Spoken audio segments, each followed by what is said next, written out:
구약을 대표하는 인물 두 명만 골라보라고 하면 여러분은 누구를 선정하시겠습니까? 마태복음 17장에 보면 예수님께서 높은 산에 올라가셔서 모습이 희고 영광스럽게 변화하셨는데 우리가 이것은 이제 변화산 사건이라고 합니다. 이때 구약을 대표하는 두 인물이 예수님과 말씀을 나눴는데 혹시 누군지 기억나세요? 한 명은 모세고 또 한 명은 이제 엘리야였습니다. 모세는 율법을 대표하는 인물이고 엘리야는 선지자를 대표하는 인물입니다. 두 사람 모두 하나님께서 사용하셨던 아주 큰 인물임에 틀림없는데 좀 차이점이 있다면 출신 배경이 조금 차이가 있다라고 해야 될까요? 엘리야는 열왕기상 이제 17장에 보면 엘리야 얘기가 나오는데 출신 성분이 이제 길르앗 땅 디셉 사람이라고 얘기합니다. 그러니까 길르앗 땅 디셉 사람, 이제 오늘날로 하면 이제 아주 시골. 제가 어느 지역을 또 얘기하면 또 그 지역에 사시는 분들이 시골 아니라고 이렇게 하실까봐 제가 말씀을 못 드리는데 아주 시골 땅촌 출신이라는 거예요. 스펙이라는 건 전혀 없는 그런 출신의 그런 선지자였고, 모세는 뭐 당시 뭐 최강국인 이집트의 뭐 엘리트 교육을 받은 왕자입니다. 뭐 하버드 출신이라고 해야 될까요? 그럼 하나님께서 이제 사명을 딱 주실 때, 하나님께서 부르실 때 우리 추측에 우리가 생각할 때 엘리야는 이제 좀 배운 게 없으니까 하나님 제가 좀 배운 게 없고 좀 제가 스펙도 부족하고 뭐 이렇게 좀 뺐을 것 같기도 하고, 모세는 하나님 정말 제대로 찾아오셨습니다. 제가 좀 능력이 있습니다. 뭐 저를 쓰시는 건 당연합니다. 뭐 이렇게 반응할 것 같아요. 그런데 실제로 보면 엘리야는 아주 거침없이 하나님의 부르심을 듣고 아합 왕에게로 나아가요. 그리고 아합 왕에게 몇 년 동안 비가 내리지 않을 것이다 라고 이제 강하게 선포하는 그런 장면을 우리가 볼 수 있고, 모세는 뭔가 이렇게 가라는 하나님의 부르심에 좀 머뭇거려요. 변명인 것 같고 또 예스는 분명히 아니고 노에 가까운 그런 대답을 합니다.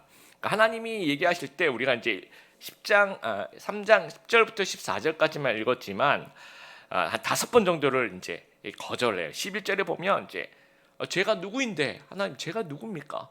왜 나를 보내십니까? 이런 얘기를 해요.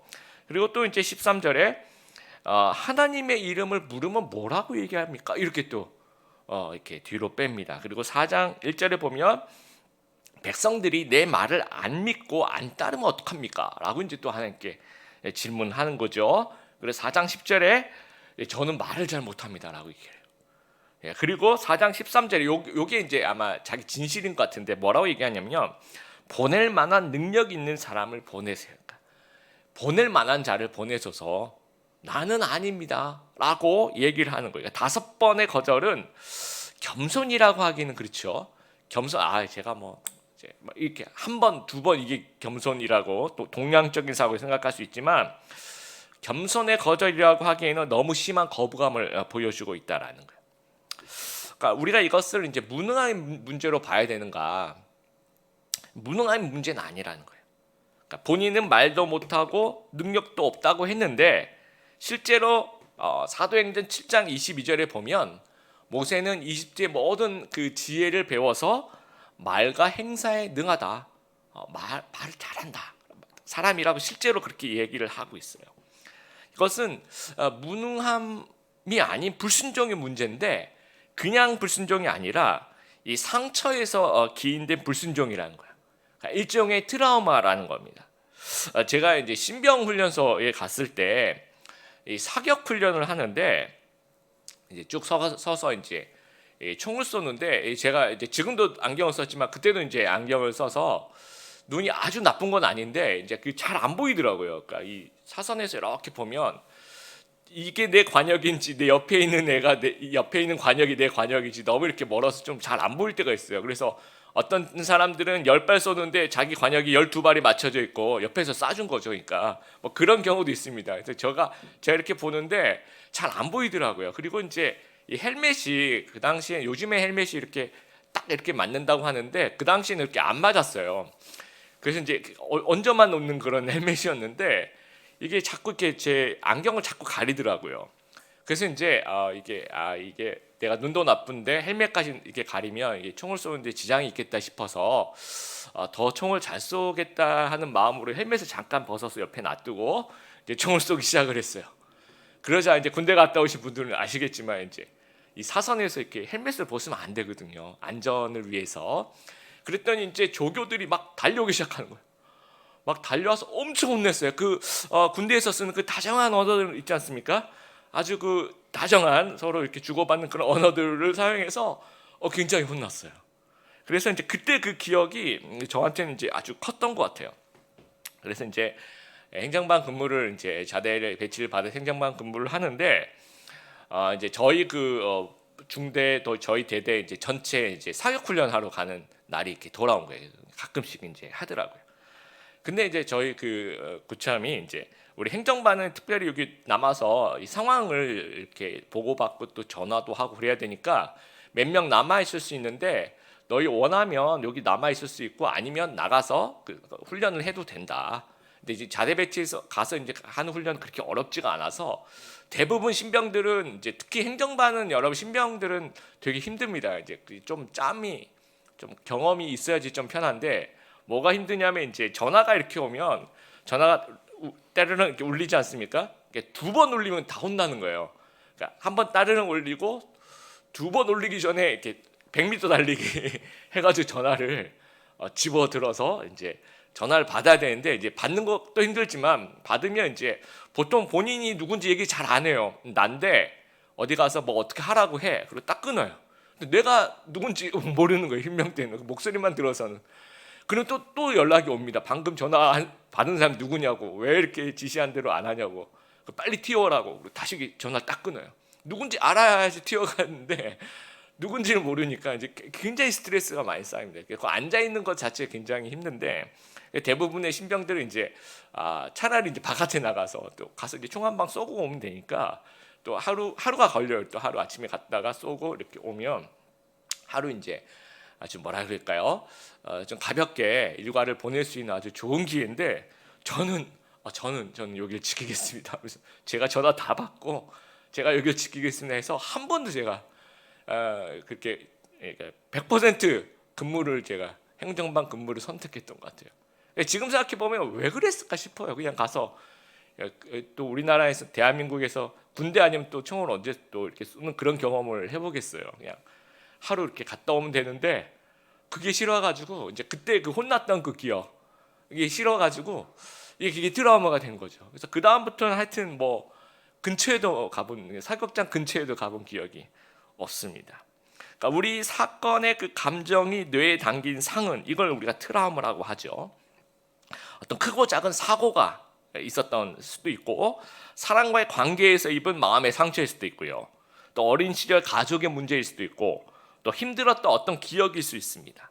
또 우리 교회 안에서는 교회 안에서 자라오신 분들은 이제 임원 하다가 받은 상처, 리더 하다가 받은 상처, 또 찬양팀 하다가 또 봉사 활동하다가 또 관계가 틀어졌었던 그런 트라우마들, 그러면서 난 다시는 안 해 이건 라고 생각했던 그런 우여곡절들이 그 좋지 않은 경험들이 남아 있는 거예요. 근데 그 좋지 않은 경험들이 우리로 하여금 이제 열등감으로 가져갑니다. 그 열등감이 생기면 우리는 또 무기력해져요. 또 무기력해지면 그것이 또 상처로 이어지고 비슷한 상황에 좀 움츠러드는 그런 역할을 하게 된다. 근데 모세가 그러면 언제나 이렇게 좀 빼는 스타일이냐? 그렇지 않습니다. 모세의 그 이전 행동 스타일을 보면 확실히 그 엘리트들은 좀 달라요. 40년 전이죠. 모세가 정말 그 민족의 아픔 앞에서 이렇게 기꺼이 문제를 해결할, 물론 방법과 그때는 좀 지혜롭지 못했지만 문제를 해결하려고 이렇게 앞으로 나섰던 그런 사람이고요. 또 이제 미디안 땅으로 도망가잖아요. 그럼 이제 여러분 이제 그 2장 3장 이렇게 읽어보면 우물가 이렇게 앉아 있는데 그 이제 앞으로 장인이 될 사람들 그분의 딸들이 양떼를 몰고 이렇게 와요. 그럼 이제 양떼들에게 물을 먹이려고 하는데 다른 목자들이 이제 방해를 하니까 그때도 이제 막 나서요. 그래서 이제 왜 그러냐 하면서 이제 나서서 그 양들에게 물을 먹이면서 이제 미래의 부인 될 사람과 이제 만나게 되는 그런 어떤 스타일 자체가 모세가 이렇게 뭔가 자기가 필요하다 싶으면 언제든지 나선 그런 스타일이에요. 그런데 지금은 하나님 부르심 앞에서 굉장히 주저하고 5번이나 거절하고 변명하고 보낼 자를 보냈어서라고 움츠러들고 있다라는 거죠. 왜 그러냐? 이전의 실패가 이제 떠오르는 거예요. 출애굽기 2장 14절과 오늘 우리가 읽었던 출애굽기 3장 11절하고 정말 비슷한데요. 출애굽기 2장 40절에 뭐라고 얘기하냐면 그 40년 전에 어떤 사람이 이제 너희 왜 싸워라 그랬더니 누가 당신을 우리의 지도자와 재판관으로 세웠느냐라고 막 그 얘기 듣고 이제 도망가는 거죠. 그렇죠? 그 얘기를 이제 출애굽기 3장 11절에 그 얘기를 하는 거예요. 하나님한테. 하나님 제가 누군데 그런 일을 합니까? 그러니까 누군가에게 누가 너를 재판장과 지도자를 삼았나 라고 그 비난하는 그 소리를 듣고 그게 40년 동안 남아있는 거죠. 그래서 하나님께서 부르시는데도 제가 누군데 그런 일을 합니까? 라고 들었던 그 비난이 그대로 이제 나타나는 거예요. 그래서 척신도 목사님이 이제 이런 얘기를 하십니다. 우리는 보냄받기 전에 달려나간다. 또 실패한 후에 우리는 움츠려든다. 부르심을 받을 때 우리는 주저한다라는 거예요. 그러니까 이대로 주저앉아 있으면 하나님의 부르심에 우리가 응답할 수 없다라는 거예요. 하나님이 부르셔서 쓰시는데 우리가 부르심에 응답을 안 하니까 쓰실 수가 없는 겁니다. 그러니까 상처를 극복해야지, 부르심에 예스라고 순종해야지 비로소 하나님께서 크신 일에 우리를 사용하실 수 있다라는 거예요. 그러면 이런 트라우마를 어떻게 극복하느냐? 하나님이 이제 이런 트라우마를 우리로 하여금 극복하게 해 주시기 위해서 어떻게 하시는가 보면, 제가 이번 주에 그 영화 주디라는 영화를 봤어요. 여러분 혹시 보신 분 계실지 모르겠어요. 그 주디 갈랜드라는 실제로 있었던 그 가수인데 1939년에 그 오즈의 마법사라고 왜 흑백으로 만든 그 영화, 거기에 그 도로시 역할 혹시 기억나시면, 하여튼 들어는 보셨죠? 저 오즈의 마법사.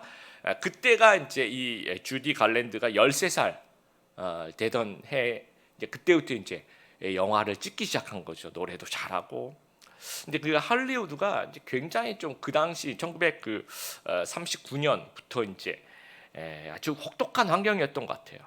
그러니까 살찌면 안 된다고 이 어린애한테 하루에 한 끼만 딱 먹이는데 그 한 끼도 제대로 주는 것도 아니고 커피 한 잔과 스프 하나, 한 접시 이 정도만 딱 주고 18시간 노동을 시키는 거예요. 18시간 노동시키면 되게 피곤하잖아요. 그 졸리니까 이제 각성제를 줘요. 그리고 각성제를 먹고 또 이제 촬영이 끝나고 그 다음 시간까지 뭐 한 4-5시간 있다. 그땐 딱 자야 되는데 그 잠이 안 오잖아요. 각성제를 먹었으니까. 그러니까 또 수면제를 또 줘요. 그래서 하루 종일 각성제를 먹거나 수면제를 먹거나 하면서 이제 몇십 년을 사는 겁니다. 그리고 또 다이어트에도 좋고 잠 깨는데 도움이 된다고 이 담배를 그 당시에는 아마 그 폐암의 경고나 이런 그런 개념이 없었던 것 같아요. 담배를 4갑을 하루에 피도록 했대요. 한 갑에 몇 개 들었어요?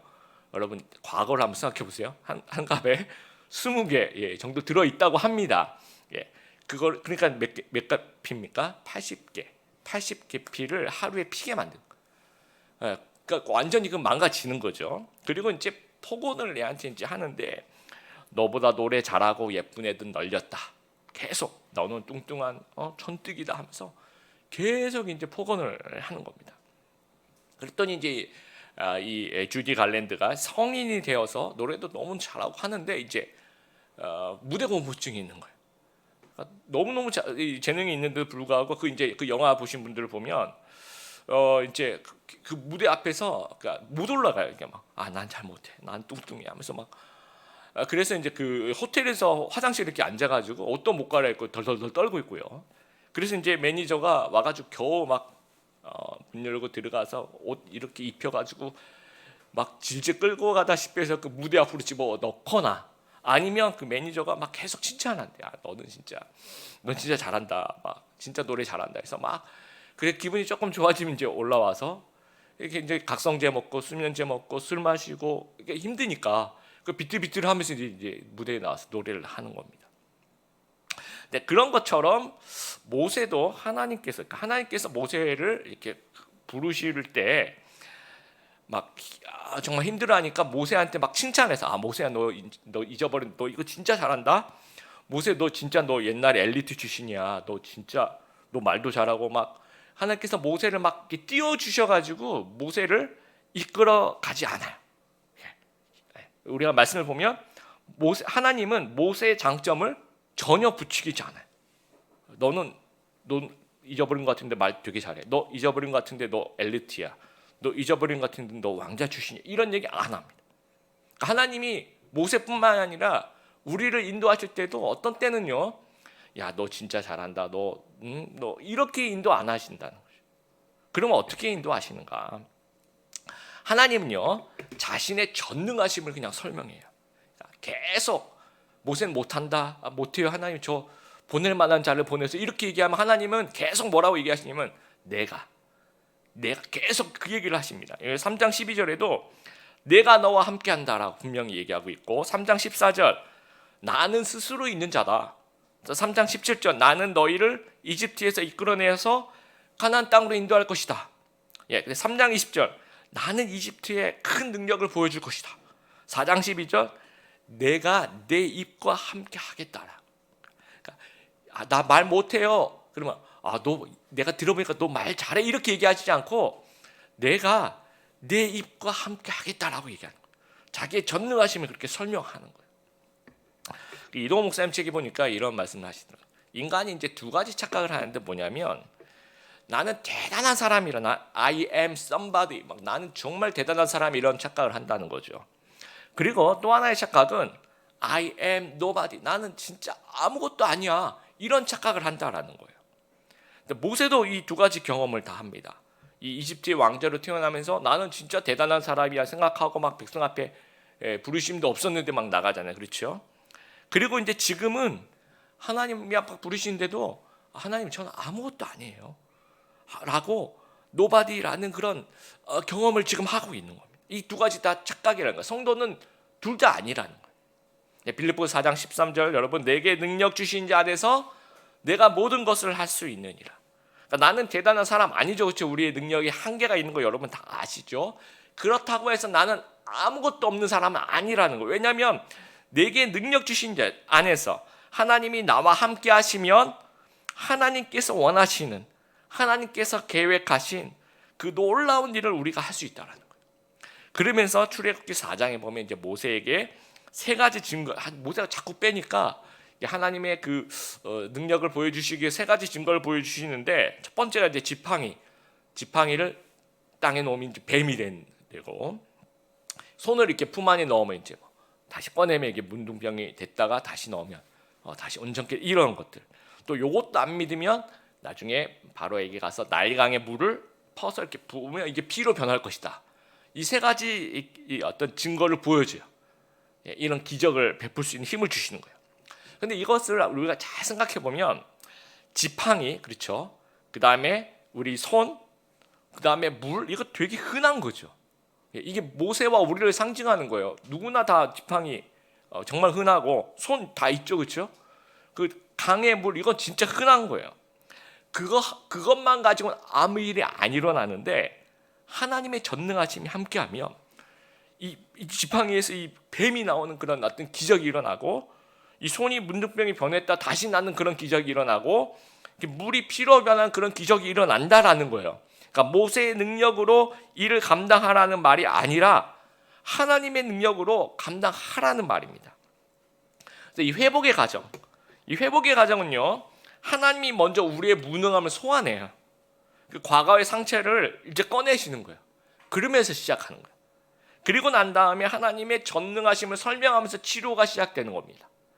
그리고 우리를 재파송하시면서 회복의 과정을 느끼시는 거예요. 제가 몇 년 전에 이제 이 어깨, 왼쪽 어깨도 좀 아팠고 오른쪽 어깨도 아팠고 근육이 좀 손상이 되었어요.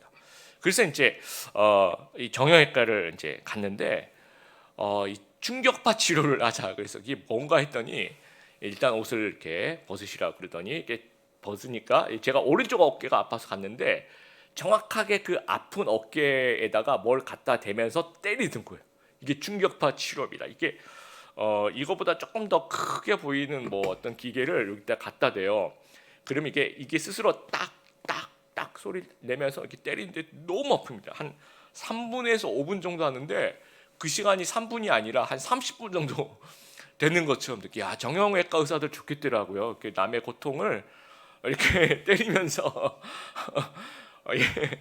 그래서 이제 어느 날은 또 이제 치료 받으러 갔더니 의사 선생님이 목사님 이번에 그때 많이 아프셨죠? 이번에 정말 새로운 기기가 나왔습니다. 훨씬 더 작고 소리도 그때 딱딱 소리가 되게 크거든요. 이제 공포인데 소리도 얼마 안 나고 그런 기계가 왔습니다. 그래서 제가 되게 기도를 했어요. 그래서 이 치료를 딱 시작하는데 이 기계가 새로운 기계 무슨 마그네틱 뭐 어쩌고 뭐 설명을 하던데 작고 소리가 안 날수록 그 뼛속 깊숙하게 들어오는 그런 충격이 한 3배쯤 더 있더라고요. 그래서 야 이게 속았구나 하는 생각이 들면서 이게 왜 때릴까요? 그래서 제가 찾아봤어요. 이거 진짜 왜 여기가 아파서 갔는데 여기를 왜 때릴까? 찾아봤더니 이 통증 있는 부분에 체외 충격파 치료를 하게 되면 통증을 일으키는 신경 전달 물질이 감소한대요. 그리고 혈액 순환 물론 이제 그렇다고 여러분 집에서 이렇게 때리시면 안 됩니다. 이거는 전문 의사가 어떤 그 소견에 따라서 하는 겁니다. 그래서 혈액 순환이 개선되고 주변의 그 조직 재생이 촉진이 된대요. 그러면서 회복력을 높인다는 거죠. 예. 그러니까 피하지 않고 뭔가 정면 승부하는 것이 치료라는 거예요. 그러니까 그 부분을 건드려야지 치료가 된다라는 겁니다. 우리 마음의 아픔도 마찬가지예요. 여러분 심리학 공부하시는 분들도 기억나실 텐데요. 뭐 트라우마 치료 이런 거 있어요. 뭐 여러 심리 요법 있어요. 그것의 핵심이 뭐냐면 이 기억을 감추는 게 아니고요. 기억을 좀 끄집어내는 거예요. 그래서 기억을 끄집어내어서 다시 이걸 재처리한다라고 하는데 기억을 재처리하는 과정이 뭔가 회피하고 거부한 것을 가지고 그 뇌에 저장된 트라우마를 끄집어내요. 그러면서 그 끄집어낸 기억을 다시 한번 보완하는 뭔가 어떤 그 치료를 하는 거죠. 그 전문적인. 그러면서 그것 기억을 재처리하면서 회복을 시키는 거예요. 어떤 그 상처를 건드려야지 치료가 된다라는 겁니다. 그러니까 모세가 이집트에서 상처받고 멀리 도망을 갔어요.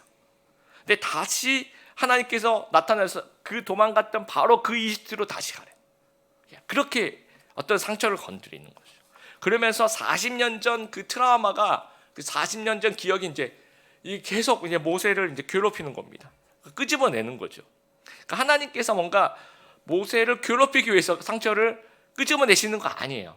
모세를 어떤 놀리기 위해서 상처 주기 위해서 끄집어내는 것이 아니라 하나님께서 그걸 회복시켜서 더 좋은 사람으로 만들어서 하나님의 크신 일에 사용하려고 그 상처를 끄집어내는 거죠. 그런데 이제 하나님 잔인하게 너 그냥 가 이렇게 하는 하나님이 절대로 아니에요. 뭐냐면 하나님이 그냥 보내시는 것이 아니라 무엇인가를 보완한 후에 다시 부르시고 파송하는 거예요. 이때 이 80의 모세는요 40살의 그 모세가 아니에요. 그때는요 아까 우리 이제 설교전 동영상 봤더니 하나님의 손이 있었잖아요. 그리스도 뒤에. 그때는 하나님의 손이 없었어요. 자기 힘으로 했던 거죠. 근데 지금은 하나님의 손이라는 것이 있는 거예요. 하나님의 전능하심이 보완이 되는 거예요. 그래서 하나님께 대답이 그거잖아요. 넌 이걸 잘해. 그래가지고는 모세가 할 수 있는 일이 아니에요. 이 일은 모세의 능력을 할 수 있는 일이 아니에요. 계속 하나님 내가 너를 보내. 내가 전능하다. 내가 내 입과 함께 할 것이다. 라고 말씀하신다라는 거죠. 그리고 또 하나의 보완점은요. 그 40년 동안 이 광야에서의 훈련이 있어요. 그 모세도 모르는 사이에 하나님께서 그 조금씩 보완해 주신 그 광야 학교에서의 그 레슨이 있다라는 겁니다. 그래서 우리가 그러면 우리의 할 일은 무엇이냐? 우리 안에 무엇이 보완되어 있는지를 좀 이해하는 거예요. 모세도 마찬가지. 그러니까 모세가 계속 상처 속에 머물러 있으면 상처를 극복하지 못하면 하나님께서 이 모세를 쓰실 수가 없는 거예요. 막 모세는 나 말을 못한다라고 하죠. 근데 왜 그러냐면 그 과거의 그 기억이 있는 거예요. 그때 이제 사람들한테 가서 동족끼리 막 싸우니까 왜 당신과 한 핏 줄인 사람을 때리냐고 그렇게 얘기를 하니까 그 얘기를 듣고 그 사람이 누가 너를 지도자와 재판관으로 세우나 이게 이제 40년 동안 머릿속에 들어가 있는 거예요. 그러면서 이 40년 내내 아마 내가 그때 말을 잘못했나? 내가 왜 당신은 한 핏줄인 사람을 때리냐? 이렇게 얘기하지 않고 당신 이렇게 한 핏줄 우리 서로 잘 지내야 되지 않겠냐라고 얘기를 했거나 아니면 둘 다 이렇게 불러가지고 밥을 한번 사주거나 뭐 이렇게 했어야 됐나 하면서 내가 그때 뭔가 대응을 잘못했나 계속 그 40년 동안 그 생각을 했을 거란 말이죠. 그러니까 나는 말을 못한다라고 이렇게 얘기를 하네요. 그때 실수를 했다라는 거죠. 그런데 모세는요, 이해하지 못한 게 뭐냐면 하나님의 전능하심과 그의 보완하심을 이해하지 못한 거예요. 그래서 4장 12절에 하나님께서 모세에게 내가 내 입과 함께 하겠다라고 얘기하는 거예요. 그걸 믿어야 된다라는 거죠. 그러니까 나는 말을 잘 못하고 실수할 수 있어도 이제부터는 전능하신 하나님이 이제 내 입술과 함께 하는구나라는 것을 믿어야 된다라는 거죠. 그거를 깨닫고 이해하면 비로소 부르심에 응답할 수 있는 거예요. 그 상처를 극복할 수 있는 겁니다. 그래서 이 광야 학교를 졸업하고 지도자 모세로 거듭날 수 있다라는 거예요. 근데 그때 어떤 못 깨닫더라도 일단 먼저 순종하면 나중에 차차 깨닫게 되는 그런 경우도 있어요. 제가 이제 설교를 준비하면서 저도 이제 이런 일이 좀 있었던 것 같아요. 많았지만 이제 그 중에 하나만 소개해드리면, 제가 이제 20살 때 대학교 1학년 때죠. 우리 교회에서 이제 찬양 오후 예배 찬양팀을 신설을 한 거야. 그래서 그때 이제 다 처음이고, 그때 제가 대학교 1학년 때 그 찬양팀을 했는데 그 찬양팀 리더를 저를 시키더라고요. 할 사람이 없다고. 그리고 하는데 이제 다 처음이고 아주 옛날이죠. 악기도 그때 다 처음 사고 뭐 악기 다루는 법도 모르고 찬양팀을 어떻게 운영해야 될지도 모르고 교회 안에 찬양팀의 위상 뭐 그런 거 전혀 모르고 하여튼 정말 서로 다 모르는 상태에서 하다 보니까 지금 생각해 보면 우왕좌왕 좌충우돌 뭐 그랬던 것 같아요. 뭔가 팀워크 이런 거 전혀 없었던 것 같고 음악적으로 이거 잘 모르겠고요. 뭘 했는지 기억도 안 나고 하여튼 굉장히 힘들었던 기억만이 계속 머릿속에 있어요.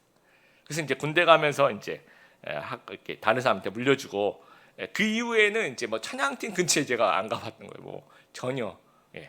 그리고 이제 한 10년이 흘렀어요. 그래서 이제 그때 이제 시카고에서 LA로 가서 LA에서 이제 부목사 생활을 하고 있는데 그때 이제 그때도 이제 찬양팀 신선해 주일 예배 때 이렇게 찬양팀으로 찬양을 하시겠다. 또 금요 기도회 때도 찬양을 하는 그 팀을 교회에서 이제 만든 거예요. 만들었는데 리더할 수 있는 사람이 없는 거예요. 물론 이제 음악적인 사람들은 많았는데 얘가 하겠다 그러면 난 얘가 하면 나는 안 하겠다 그러고 또 얘를 시키면 난 안 하겠다 그러고 그러니까 할 사람이 없으니까 이제 담임 목사님 저한테 당신이 해야 되겠다고 아무래도 그래서 이제 하게 된 거예요. 그러니까 자의반 타의반 그러니까 순종하는 마음 반 나머지는 어쩔 수 없이 부목사님 담임 목사님 말씀이 순종해야 되니까 이제 그렇게 시작을 한 거예요. 그러니까 정말 그렇게 안 했으면 아마 안 했을 거예요. 아마. 그런데 그 하면서 제가 느낀 게 하나님의 그 보완하심이 있더라고요. 그러니까 그 하나님의 전능하심이 분명히 있었고 또 10년 동안 하나님이 이제 그 동안에 이 광야학교 이러저러한 광야학교에서 선교단체 훈련이라든지 신학교 훈련이라든지 또 이민교회에서 있었던 그런 여러 가지 경험들 통해서 훈련시키신 부분들이 있더라고요. 그래서 이 매주 우리가 금요일날 이제 금요기도회 끝나고 이제 성도들 돌아가시면 남아서 이제 연습을 해요. 그 다음날 주일날도 연습하고. 근데 우리가 연습도 열심히 했지만 뭘 열심히 했냐면 연습 끝나고 교회에서 조금만 가면 그 패밀리 레스토랑 그때는 데니스라는 그 우리나라에 잠깐 있다 요즘 많이 없어진 것 같아요. 근데 우리나라는 그 패밀리 레스토랑이 조금 비싼데 그 미국은 데니스 같은 경우는 굉장히 또 비싸지가 않았어요. 되게 서민들이 갈 수 있는 데인데 뭐 음식 하나 시키고 한 3명이 나눠 먹는 뭐 이런 식으로 해서 찬양팀 끝나고 더 열심히 했었던 건 데니스 사역이라고 우리가 매주 금요일마다 다 같이 연습 다 마치면 다 같이 뭐 우리 담임 목사님도 그때 좀 남아 계시면 다 같이 가가지고 그 데니스에서 막 12시 뭐 1시까지 막 이렇게 맛있는 거 먹고 커피 마시면서 얘기하고 하여튼 매주 그랬어요. 그래서 집에 맨날 뭐 12시 1시 이렇게 집에 들어갔었다. 매주 금요일마다. 그래서 되게 재밌었던 기억이 납니다. 지금도 그 기억 생각해 보면 하나도 힘들지 않았고 되게 재밌었던 추억이다. 그런 생각이 듭니다. 그러니까 순종하니까 또 이해하게 되는 면도 있더라고요. 그러니까 하나님의 손을 느끼는 거죠. 여러분 혹시 과거에 어떤 받은 그런 상처, 그런 트라우마 때문에 뭔가 좀 이렇게 망설이고 거절하고 있으시는 부분 있으시면 제가 이제 찬양팀의 예를 들었지만 다른 모든 교회 사역도 마찬가지예요. 다음 넘겨주세요. 다른 모든 교회 사역에 이 트라우마가 좀 존재해요. 뭐 임원을 했다든지 뭐 리더를 했다든지 뭐 성가대를 하고 찬양팀을 하고 어떤 봉사를 했든지 간에 어떤 이런 트라우마는 다 존재하는 조그마한 크고 작은 또 여러분이 회사에서 어떤 상처 또 이제 학교에서 받은 것 또 어떤 친구들과의 관계에서 또는 어떤 가정에서 또 여러분이 어떤 실수를 했다거나 어떤 억울한 일을 당했다거나 어떤 관계에 문제가 있었다거나 아니면 어떤 좋지 않은 사람으로부터 어떤 억울한 일을 이런 그래서 나는 앞으로 이 일은 도저히 감당 못해. 나는 다시는 안 할 거야라고 생각하는 부분들이 있죠. 근데 만약에 그 일이 하나님이 기뻐하시는 선한 일이라면 우리가 좀 부르심에 다시 한번 하나님이 부르실 때 부르심에 순종할 수 있는 여러분이 되었으면 좋겠습니다. 제 하는 말을 좀 오해하지 마세요. 여러분 옛날에 막 주식이나 부동산에 큰 실패를 했으면 목사님 말씀에 힘입어서 다시 한번 주식과 부동산에 손을 그런 얘기가 아니라 그런 얘기 아닙니다. 하나님이 기뻐하시는 선한 일, 네 일을 하나님이 정말 기뻐하실 것 같다라고 생각되는 그 일인데 그 일이 뭔가 옛날에 내가 그걸 좀 어려움이 있었어요. 상처가 있었어요. 그래서 선뜻 이렇게 하겠다고 얘기 못하는 그 일. 근데 하나님이 나를 또 부르시는 것 같다고 생각되는 그 일. 그 일에 순종해 보자는 거죠. 아마도 여러분은 여러분의 힘으로는 도저히 감당 못할 거예요. 그런데 이전과는 뭐가 달라졌어요? 전능하신 하나님이 내 뒤에 있는 거예요. 나와 함께 하시는 거예요. 하나님 나를 보완해 주시는 거죠. 그러니까 여러분 계속해서 도망다니고 회피하고 은둔해서는 이 상처가 극복되지 않습니다. 드러내야지 극복이 되는 거예요. 치료가 되는 거예요. 그러니까 어떤 분들은 하나님께 거절하면서 복수를 하는 분들도 있어요. 근데 한번 생각해 보세요. 여러분이 그 거절하는 것이 진짜 복수일까라는, 그게 진짜 복수가 될까? 나만 손해 보는 거예요, 여러분. 셀프 디스 하는 겁니다. 이 축복에서 셀프 제외하는 겁니다. 하나님께 받을 수 있는 그 축복을 스스로 안 받겠다는 거죠. 그게 어떻게 복수가 될 수 있어요? 나만 손해지. 그래서 우리가 나는 대단한 사람이야, 나는 썸바디야 이렇게 생각하는 것은 광야에서 치료가 됩니다. 나는 노바디야, 나는 아무것도 아니야, 이것은 하나님의 부르심에 순종하면서 치료가 된다라는 거예요. 그러니까 우리에게 하나님의 부르심에 응답하는 그런 용기가 필요합니다.